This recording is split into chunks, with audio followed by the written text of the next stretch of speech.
얼마 전 탐 크루즈 주연의 탑건 매버릭이란 영화가 개봉했습니다. 굉장히 오래전 영화인 탑건 후속작입니다. 전투기 조종사의 이야기를 이제 다루는 영화인데 예전에도 대령이었고 몇 년이 지났는지 모르지만 10몇 년, 20년 넘게 지났나요? 아무튼 지금도 대령이더라고요. 저는 아직 보진 않았는데 이 영화는 결론적으로 탐 크루즈가 맡은 이제 매버릭이란 역할의 하드캐리입니다. 그러니까 사람들은 안 될 것이다, 불가능하다 하는 그런 상황을 이제 매버릭은 자신이 직접 타개하며 이제 불가능을 가능으로 바꿔버리는 거죠. 그래서 이 탑건 매버릭이란 영화는 굉장히 뻔하다고 합니다. 그러니까 뒤의 상황을 누구나 예상할 수 있다는 거죠. 앞에서 이러면 뒤에는 이렇게 되겠구나. 그 예상을 전혀 벗어나지 않는 이제 그런 영화입니다. 그런데 재밌다고 합니다. 뻔하지만 재미있는 영화니까 혹시 영화 볼 계획이 있으시면 제가 여기 홍보 담당은 아니지만 여러분들이 보셔도 뭐 나쁘진 않을 것 같아요. 독일계 신학자 중에 라인홀드 니버라고 하는 분이 계십니다. 신학자이며 기독교 윤리학자로 이분이 쓴 책이 이제 여럿이 있는데 그 책들에서 그가 자주 했던 말이 impossible possibility라는 말입니다. 번역하면 뭐 불가능한 가능성 뭐 이 정도로 할 수 있을 것 같아요. 좀 애매하고 난해한 말이긴 하지만 제가 이해하기에는 불가능해 보이지만 지속적으로 시도해야 할 것이 있다는 의미인 것 같습니다. 1945년에 처음 유엔이라는 국제연합기구가 만들어졌을 때 니버는 그 국제연합기구에 대해서 그리 낙관적이지 않았습니다. 강대국들이 자기 나라의 이익과 주도권을 뛰어넘어서 약소국들의 권리를 보호해 줄 것이라는 그 발상은 인간의 이기적인 죄성을 너무 가볍게 본 처사라는 것이 니버의 주장이었습니다. 인간은 약자들의 권리를 위해서 자기의 이익을 어느 정도 희생하는 것처럼 보일 때도 있겠지만 정말 위기의 상황 그리고 치명적인 상황에서는 어쩔 수 없이 이기적으로 되기 때문에 인간의 이 어쩔 수 없는 자기중심적 성향을 뛰어넘는 일은 불가능한 일이다라는 것이에요. 결국은 자기 가족이고 결국은 자기 권리고 결국은 자기 관심입니다. 팔은 언제나 어디로 굽습니까? 안으로 굽는 법이니까요. 그래서 자기의 이익과 상충하는 심각한 일이 발생했을 때 강대국들이 약소국의 편에 설 것이라는 이 이상적인 발상은 인간의 이기적인 그 성향을 결코 너무나 가볍게 본 처사라는 게 그의 주장이죠. 그래서 니버는 그런 기구에 대해서 별로 낙관적이지 않았지만 그렇다고 반대하지도 않았습니다. 그 인권에 대한 국제적인 수준을 점차적으로 높여가기 위해서는 유엔과 같은 연합적 국제적 기구 인권 기구가 필요하다 이렇게 생각하기 때문에 그렇습니다. 그러니까 인간의 이기심을 뛰어넘는 것은 가능한 일이 아니지만 그럼에도 불구하고 그 인권을 지켜주어야 하는 상황은 또 불가피하기 때문에 감당해야만 한다는 거죠. 즉 인간의 이기심과 싸워서 이기는 것은 불가능한 일이지만 그럼에도 점차적으로 발전의 가능성을 가지고 끝까지 싸워야 하는 현실을 니버는 불가능한 가능성, impossible possibility라는 표현을 한 것입니다. 저는 요즘에 들어서 이 말이 너무 맞다라는 생각을 합니다. 요즘은 참 많은 분들이 이런 고민을 하기 때문에 그렇고 특별히 교회를 생각할 때 또 자기 자신의 모습을 보면서 교회를 돌아볼 때 그런 고민이 많기 때문에 그렇습니다. 과연 건강한 교회가 가능할까요? 과연 사람이 변할 수 있을까요? 또 그렇게 산다고 세상이 달라지겠습니까? 이러한 질문들을 받으면 거의 모든 경우에 저의 대답은 사실은 부정적입니다. 안 바뀔걸요? 세상 그렇게 안 바뀔 겁니다. 가면 갈수록 더 악해질 것이고 그리고 강자들과 부자들이 자기의 것을 내놓지 않을 겁니다. 그 이기적인 사람들이 모여 있는 그곳에 온전한 교회가 가능하겠습니까? 거의 부정적이지만 그런데도 불구하고 저는 해야 한다 이렇게 생각을 합니다. 특히 그리스도인들은 해야 합니다. 왜냐하면 자기 중심적일 수밖에 없는 인간의 죄성을 여전히 가지고 있지만 자기를 쳐서 복종시켜야 할 궁극적인 목표가 우리 그리스도인들에게는 있기 때문이죠. 또한 그리스도인들의 동역을 가능하게 만들고 또 반복된 실패를 딛고 일어서게 만드는 힘은 바로 예수 그리스도의 주되심을 고백하는 회심에 있기 때문에 그렇습니다. 그런데 이 분명한 회심과 또 그로 인한 인생의 변화, 그리고 그 인생의 목표의 변화가 없어서 여전히 자기 중심적인 그것이 모든 가치의 기준이 된다고 한다면 하해와 상생의 모든 시도는 다 불가능성일 뿐입니다. 다시 말하면 사람들의 바닥에 깔려 있는 생각이 결국은 나 있고 남 있는 거지, 내가 살아야 교회도 의미가 있는 거지, 내가 버림받고 손해본다면 교회가 무슨 소용이 있겠으며 다른 사람들이 무슨 의미가 있겠는가 라고 생각한다면 연합이니 또 동역이니 하는 말들도 결국은 기득권의 싸움일 뿐이고 결국은 힘 있는 사람이 이기게 되는 거라는 말입니다. 저희 교회는 이제 개척해서 이제 발걸음을 떼는 수준의 교회입니다. 그리고 여러분들은 모두 저와 동역을 하고 있고 계속해서 또 하게 되겠죠. 여러분은 저와 여러분의 동역을 어떻게 전망하십니까?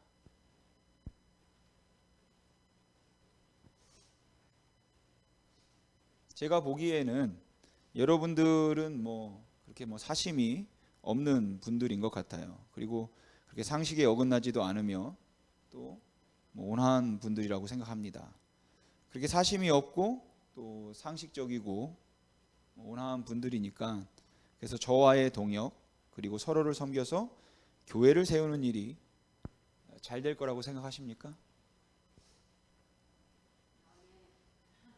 우리가 서로 조금씩 양보하면 그리고 서로를 배려하면 아주 좋은 동역이 되지 않을까라고 여러분은 생각하시나요? 만일 그런 이유라면 저는 이 동역에 대해서 굉장히 부정적입니다. 왜냐하면 많은 분들이 여기 앉아 있는 것은 아니지만 그래도 우리 서로의 이해관계의 마찰은 불가피할 것이고 그런 마찰이 생기면 틀림없이 어려워질 것이기 때문입니다. 여러분, 사람이 좋아서 동역이 되는 게 아닙니다. 저는 동역과 사역을 불가능한 가능성이라고 그렇게 한번 표현해 보고 싶습니다.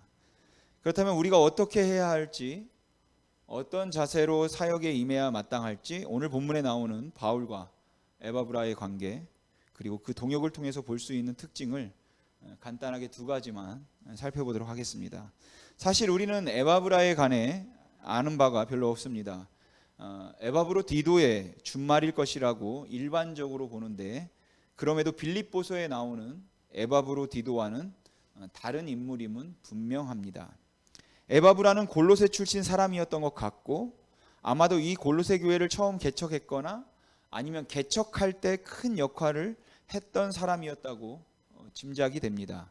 그리고 바울은 이 골로새 교회를 세우지는 않았습니다. 그렇게 골로새 교회를 세우지 않았을 뿐만 아니라 바울은 골로새 교회에 한 번도 가본 적이 없었습니다.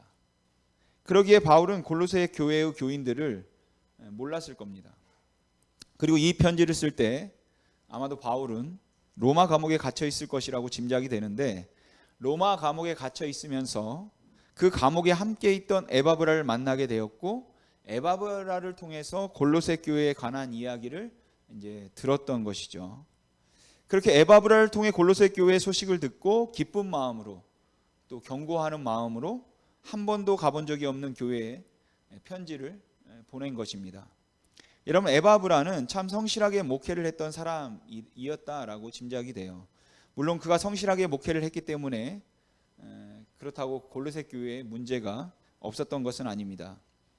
여러분이 골로새서를 읽어보면 아시겠지만 골로새 교회 안에는 세속적인 철학 사상이 들어와 있어서 교인들이 많이 혼란스러워하고 있었습니다. 특히 영지주의의 영향을 많이 받은 것 같았고 율법적인 요소가 굉장히 강했고 그리고 교회 안에 금욕적인 경건파들이 있어서 교회 안에 또 파벌이 있었던 것 같아요. 그렇게 교회가 하나가 되지 못해서 시끄러웠고 또한 잘못된 가르침들로 교회가 어수선했습니다. 그렇다고 골로새 교회가 문제만 있던 교회는 물론 아니었습니다. 그들의 사랑과 소망과 믿음은 이미 여러 다른 교인들에게 힘과 용기를 주었다고 바울은 말하고 있고 그들은 천국을 소망하는 사람들이었습니다. 또한 그들은 다른 성도들에게 사랑을 베풀 줄도 아는 사람들이었어요. 온전한 교회는 아니었지만 복음의 능력이 살아있는 교회였고 흠이 없고 완벽한 사람들은 아니었지만 은혜를 아는 사람들이었습니다. 바울과 에바브라가 얼마나 오랫동안 깊이 교제했는지는 알 길이 없지만 한 번도 가본 적이 없고 자기가 세우지도 않은 교회에 오늘 골로새서와 같은 강력한 편지를 쓸 수 있었다는 것은 사실 요즘 우리들의 문화에서는 선뜻 이해되지 않는 일이기도 합니다. 하지만 바울은 이 서신을 통해서 골로새 교인들을 위로하기도 하고 또 강하게 책망하기도 하면서 이 편지에서 바울이 에바브라를 부를 때 부르는 호칭이 있습니다. 우리와 함께 종된 자 이렇게 부릅니다. 여러분 바울은 에바브라를 종이라고 했습니다. 여기서 우리는 에바브라가 누구의 종인가를 주목할 필요가 있겠죠. 우선 분명한 것은 에바브라는 바울의 종은 아닙니다. 바울의 도움을 받았고 바울에게 큰 영향을 받았고 바울과 함께 고난을 당하는 자로서 바울을 아주 존경했다고 해도 그는 절대로 바울의 종은 아닙니다. 다시 말하면 에바브라는 바울의 사역을 돕기 위한 바울의 일꾼이 아니었다라는 것이에요. 설령 바울이 에바브라를 골로새에 파송했다 할지라도 그래서 교회를 세우게 했다 할지라도 에바브라는 바울의 일꾼은 아닙니다. 예전에 국정감사에서 당시 검찰총장이었던 윤석열 대통령이 했던 유명한 말이 있죠. 검찰총장은 법무부 장관의 부하가 아닙니다. 사실관계가 맞는지 저는 잘 모르겠지만 이 말처럼 마찬가지로 교인은 목사의 부하가 아닙니다. 즉 직분자들은 목사의 일꾼이 아니라는 것이에요. 한간의 직분자들, 특히 항종직의 경우에 우선적인 역할이 목사를 잘 보좌하는 것이라고 하는데 그게 아니라는 것입니다.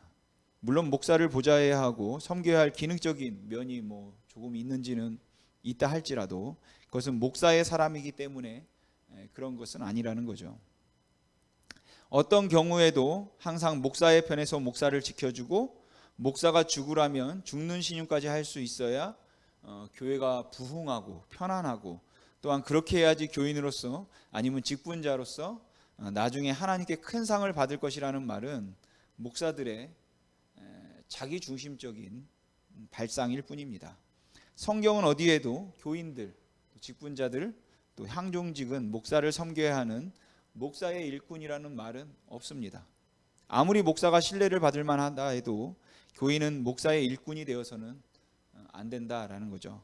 그건 목사를 망치고 또 교회를 망치는 일입니다. 그렇다고 교인들이 또 서로의 종도 아닙니다. 특히 그런 경우가 있는 것 같은데 직분자들 뽑아놓으면 교인들이 종으로 여기는 겁니다. 교인들의 장로님들을 임직할 때 보면 교인들의 종이 되어서 잘 섬기세요. 그렇게 권면을 많이 하죠. 물론 어떤 마음으로 직분을 감당하라는 의미겠지만 그렇다고 교인들이 선출했고 교인들을 대표하는 것이 장로임에는 틀림없지만 저에게는 언제 뽑게 될지 모르겠지만 그래도 장로들은 교인들의 종은 아니에요. 아마 장로가 교인의 주인처럼 행세를 하거나 교인들을 대표하기보다는 교인들을 다스린다고 생각하는 그 지극히 황당하고 비상적인 태도에 대한 반작용인지는 모르겠지만 그래서 자꾸만 교인들이 장로의 주인인 것처럼 생각하는 경우도 있는 것 같습니다. 그런데 그렇지 않습니다. 바울은 에바브라가 예수 그리스도의 종이라는 사실을 강조합니다. 바울은 자신이 그리스도의 종인 것처럼 에바브라도 또한 그리스도의 종으로서 교회와 교인들을 위한 일꾼이 되었다, 이렇게 말합니다. 여러분, 목사인 저나 교인들은, 여러분들은, 또 직분자들, 그리고 언제 뽑히게 될지 모르지만 장로가 그리스도의 종이라는 사실을 인식하는 것은 교회에서 대단히 중요한 일입니다. 왜냐하면 이제는 내가 사는 것이 아니라 내 안에 그리스도께서 사신 것이라는 이 고백을 가지고 살아가는 그리스도인들에게 직분과 사명, 소명, 결국은 이 예수 그리스도를 위한 것임을 알기 때문에 그렇습니다. 저는 여러분의 종이 아닙니다. 저는 여러분을 위한, 그리고 여러분을 섬기는 그리스도의 종입니다. 제게 희생이 있고 헌신이 있고 섬김이 있다면 그건 제게 탁월한 인격이 있기 때문도 아니고, 여러분들에게 그런 또 섬김 받을 만한 탁월함이 있기 때문에 그런 것도 아닌, 제가 그리스도의 종이기 때문이어만 하는 것입니다.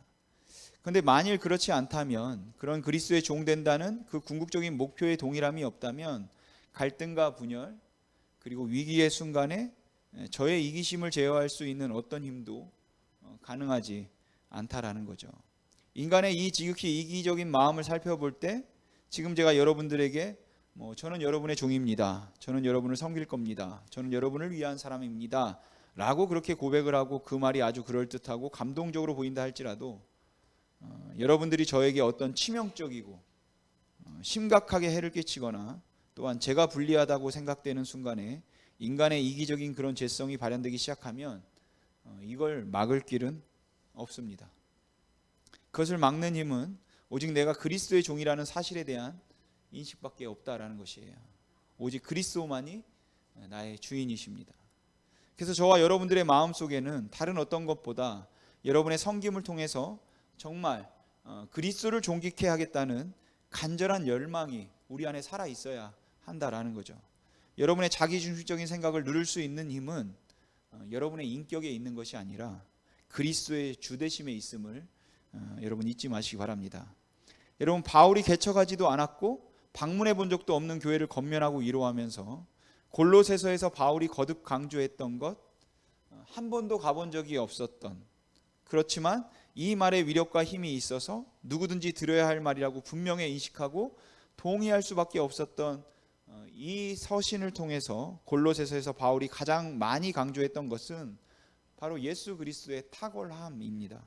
예수 그리스도는 그 무엇보다도 누구보다도 탁월하신 분이기 때문에 우리는 모두 다 그에게 순종해야 한다는 것이 바울이 그 교인들에게 권면할 수 있었던 근거입니다. 교회에서 교인들을 섬기는 것이 가능하고 교인들을 책망하는 것이 가능한 근거는 이 교회의 주인은 그리스도이시며 여러분은 특별한 사명을 가진 그리스도의 종으로 부름을 받았다라는 것에 대한 사실에 대한 인식입니다.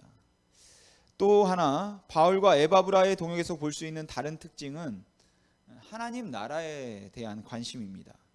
에바브라에게서 골로새 교회가 건강하게 세워졌고 복음의 사역을 감당한다는 이야기를 들었을 때 바울은 굉장히 기뻤습니다. 그가 기뻐했던 이유는 단순히 에바브라라는 탁월한 목회자를 만났기 때문도 아니고, 그를 통하여서 성공했던 그 교회의 성공 사례를 그가 보았기 때문도 아닙니다. 그가 기뻐했던 것은 복음의 확장 때문이었어요. 6절에서 바울이 이렇게 고백하는데 우리 같이 한번 읽어보겠습니다. 시작. 이 복음이 이미 너희에게 이름에 너희가 듣고 참으로 하나님의 은혜를 깨달은 날부터 너희 중에서와 같이 또한 온 천하에서도 열매를 맺어 자라는도다. 아멘. 여러분, 이 표현이 좀 의아하다고 생각되지 않으십니까? 이 복음이 너희들에게 열매를 맺은 것처럼 온 천하에서도 복음이 열매 맺어 자라는 것, 그것을 이야기하고 있다는 게 좀 이상하지 않습니까?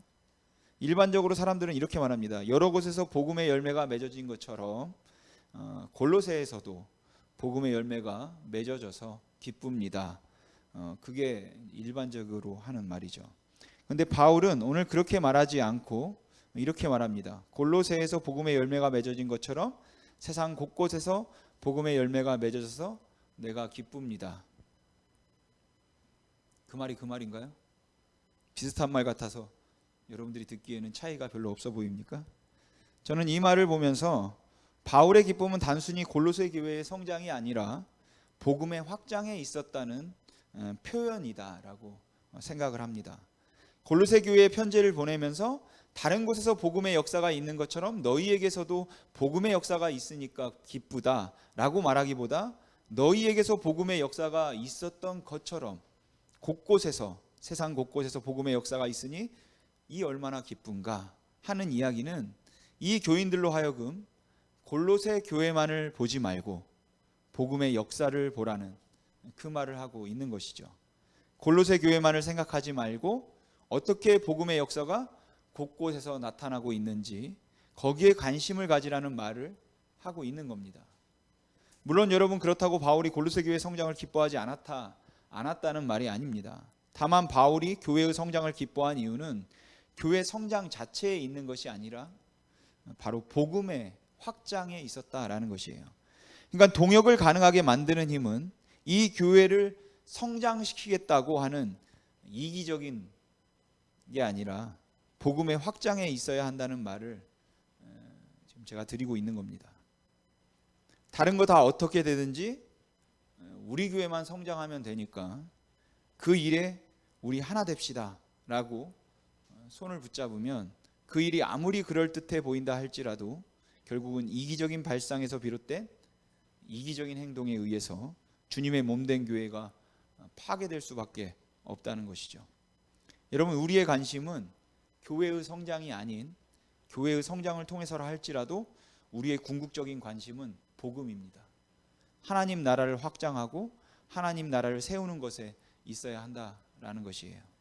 그러니까 하나님께서 저와 여러분을 이 쉼이 있는 교회에 부르신 목사 교인으로 만나게 하신 궁극적인 목적은 복음의 확장에 있는 것입니다.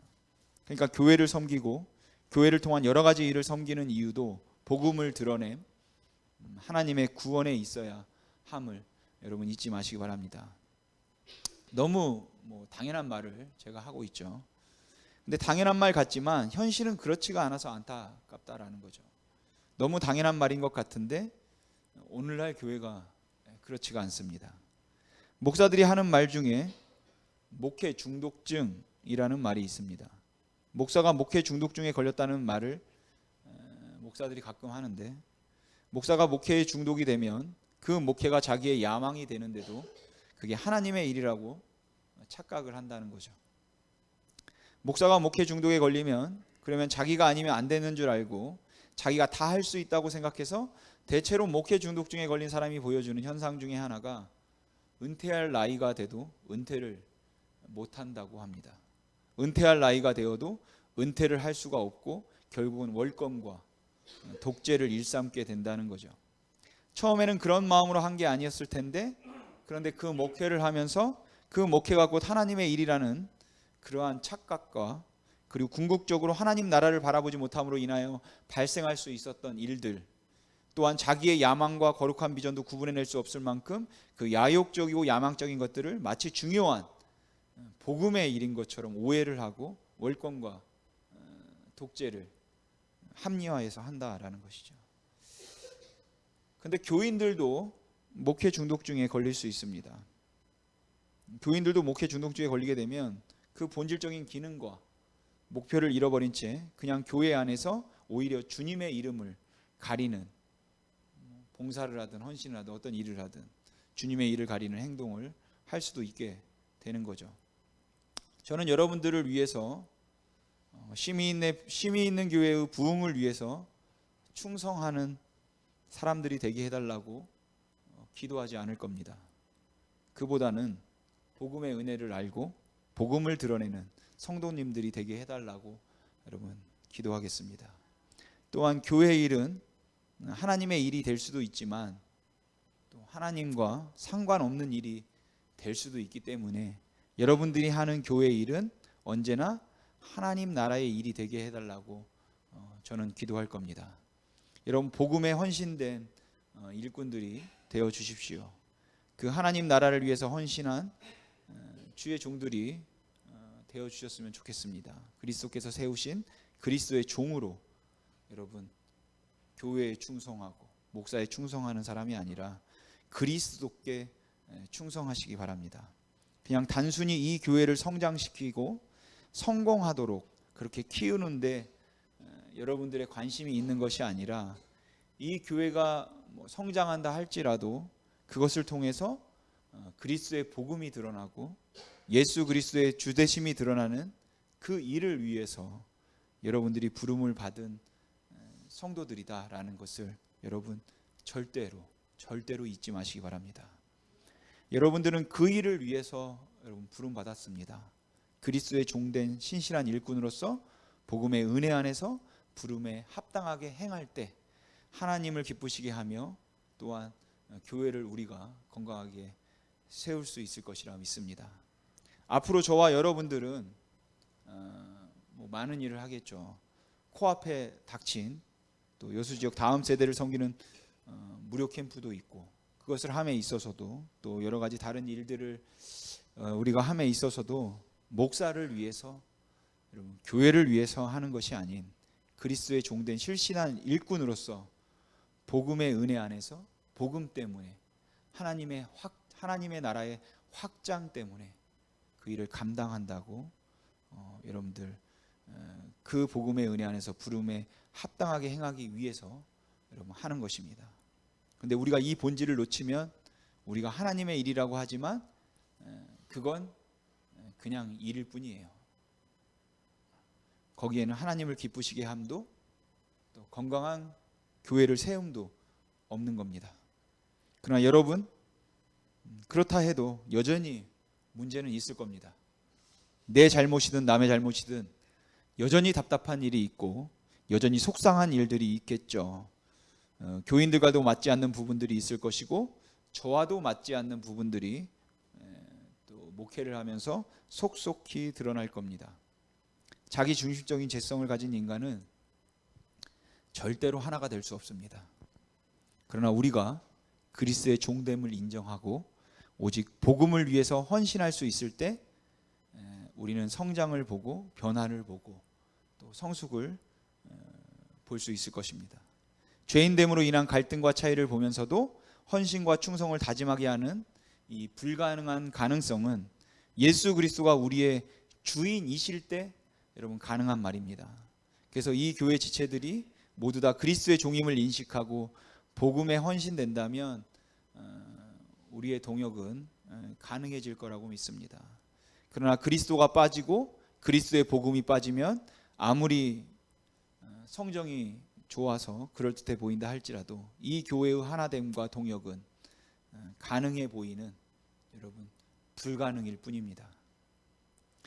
그렇게 우리가 그 그리스도를 빼고 나면 예수 그리스도의 복음에 헌신된 이 동일한 비전을 우리에게서 빼고 나면 우리가 하는 모든 일들은 가능해 보이는 불가능이 되겠지만 그리스도를 주된다고 고백하여서 여러분들과 제가 동일하게 우리의 주인은 예수 그리스도입니다 라는 그 고백을 할 수 있고 그 고백을 우리가 붙들 수 있다면 여전히 인간의 죄성이 남아있기 때문에 불가능해 보이는 부분들이 틀림없이 있지만 여전히 인간의 이기심이 남아있는 불가능이지만 그럼에도 감히 impossible possibility, 불가능한 가능성이다 이렇게 부르고 싶습니다. 그래서 저와 여러분 우리의 동역은 그 일을 여러분 앞으로의 우리의 또 하나님 나라를 위한 확장의 일, 또 하나됨의 일을 가능하게도 할 수 있을 것입니다. 기도하겠습니다.